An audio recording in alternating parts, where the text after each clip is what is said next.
आइए स्टूडेंट्स, अब मैं सियाक़ सबक के हवाले से आपको पैराग्राफ बताती हूँ और इसमें है सबसे पहले आप पेज नंबर 17 ओपन करें। ठीक है, सुनना है कि दिल्ली के जिन 2-4 नौजवानों ने सबसे पहले सूट पहनना शुरू किया, इनमें सबसे नफीस सूट मिर्ज़ा साहब ही का होता था, मगर मैंने पिछले 32 साल में उन्हें हमेशा शेरवानी ही पहने देखा।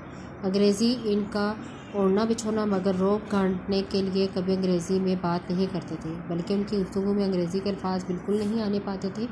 40 साल की उम्र के बाद ही उनके दोनों हाथों में रेशा आ गया था। इनके लिखने में इतनी जहमत होती थी। खुश अखलाक और खुश मिजाज आदमी थे, मगर ज़्यादा दोस्त बनाने के कायल नहीं थे। वो अब भले और अपना घर भला। ठीक है, इस पैराग्राफ की आपने सियाक़ सबक के हवाले से तशरीह करनी है। आपको 9th क्लास में भी सिखाया गया है कि सियाक़ सबक के हवाले से तशरीह कैसे करते हैं। तो सबसे पहले जो मैंने अभी ये मतन पढ़ा है, इस मतन में, ठीक है, ये जो मतन पढ़ा है, इस मतन में सबसे पहले असल इबारत है हवाले मतन कि ये सबक जो था ये कहाँ से लिया गया, किस मज़मून से लिया गया और उसके मुसन्निफ़ का नाम क्या है। ठीक है, इसके क्वेश्चन का 1 नंबर होता है। अब सियाक़ सबक में क्या है, जैसे मैंने यहाँ पे दिया गया कि दर्ज वाला पैराग्राफ शामिल निसाब सबक मिर्ज़ा मोहम्मद सईद से लिया गया और जिसके मुसन्निफ़ का नाम शाहिद अहमद देलवी है। ठीक है, अब सियाक़ सबक क्या होता है? सियाक़ कहते हैं कि मायने है मज़मून का रंग या ढंग, और सबक के मायने होते हैं रब्त या ताल्लुक़। ठीक है, तो सियाक़ सबक का मतलब क्या हुआ कि इबारत का मज़मून से क्या ताल्लुक़ या रब्त है।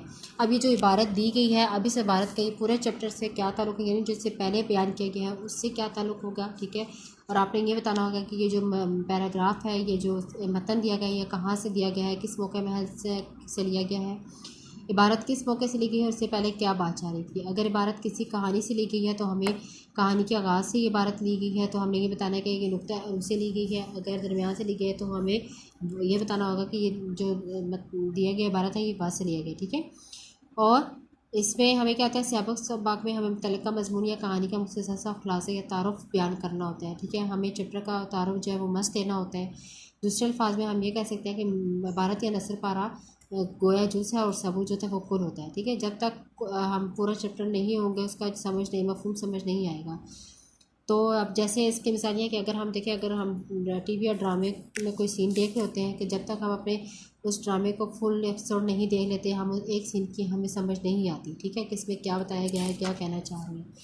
तो अब यहाँ पे देखें, सियाक़ सबक में मैंने देखा है कि पाकिस्तान के वजूद में आने से पहले जब मुस्लिम लीग का चर्चा हुआ तो ऐसे ही मिर्ज़ा मोहम्मद सईद ने भी सियासत में हिस्सा लेना शुरू कर दिया। साहब मज़मून का कहना है कि मैंने पहली बार मिर्ज़ा साहब को 1930 में देखा था।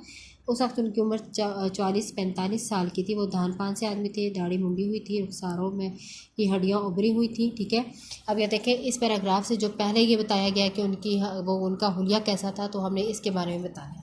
ठीक है, 32 साल बाद उनकी जिस्मानी हैयत में किसी काम का नुमाया फ़र्क नहीं आया था। उन्होंने कभी ज़माने का शिकवा या अपनी सेहत का शिकायत नहीं की थी। ठीक है, अब तशरीह आपने कैसे करनी है, तो तशरीह का बहुत अहम पार्ट होता है। आप बल्कि इसे यही असल समझना चाहिए कि इस हिस्से में मज़मून की रोशनी में दी हुई और इबारत को आपने, यानी अब ये इबारत दी गई है, आपने इस इबारत को एज़ इट इज़ नहीं लिखना, बल्कि इसमें जो मुश्किल अल्फाज है उनको आसान मायने में इनको तब्दील करें और उसको अपने अल्फाज में उसकी तशरीह करें, उसकी वजाहत करें जितनी कर सकते हैं। ठीक है, इसकी खूब तशरीह और वजाहत करनी है। इबारत में अगर किसी तलमी या तारीख़ी वाक़े की तरफ इशारा है तो आप उसकी पूरी वजाहत करनी होगी। ठीक है, अगर कोई आयत है, कोई हदीस है, तो आप उसके मफ़हूम पूरा मतलब समझाएं। ठीक है, अब जैसे यहाँ पे देखें, जिन दिनों की बात साहब मज़मून कर रहे हैं कि इन दिनों अंग्रेज़ों से मुसलमानों की नफरत अपने अरूज पर पहुँची हुई थी, मगर जब दिल्ली के 2-4 नौजवानों ने अंग्रेज़ी सूट पहनना शुरू किया तो मिर्ज़ा साहब भी अब पीछे ना रहे। सूट पहनने वाले नौजवानों में मिर्ज़ा साहब का नाम भी शामिल था।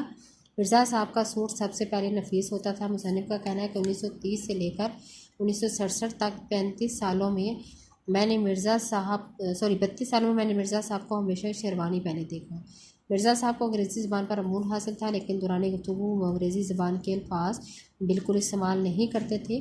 जब मिर्ज़ा साहब 40 साल के हुए तो उनके हाथों में रेशा आ गया था। ये एक ऐसी बीमारी है जिसमें हाथ अपने काबू में नहीं रहते। ठीक है, कि हाथ जो है वो कांपना शुरू हो जाता है, कोई भी चीज़ आप ग्रिप नहीं कर सकते। इसलिए मिर्ज़ा साहब को कोई भी तहरीर लिखने में मुश्किल पेश आती। मिर्ज़ा साहब बहुत अच्छे अखलाक के मालिक थे, हर किसी से खुश अखलाकी से मिलते थे, लेकिन ज़्यादा दोस्त बनाना पसंद नहीं करते थे। यानी अपना आप अच्छा और अपना घर ही अच्छा होता है। ठीक है, अब आपको पता चल गया है सियाक़ सबक के हवाले से तशरीह कैसे करते हैं। इसको आप अपनी नोटबुक पे तहरीर करें और नेक्स्ट चैप्टर की जब मैं बताऊंगी तो वो उसकी प्रैक्टिस आप लोग खुद कीजिएगा। ठीक है, अब इस चैप्टर को आपने नीट एंड क्लीन अपनी नोटबुक्स में तहरीर करना है और उसको ज़ुबानी याद करें। शुक्रिया।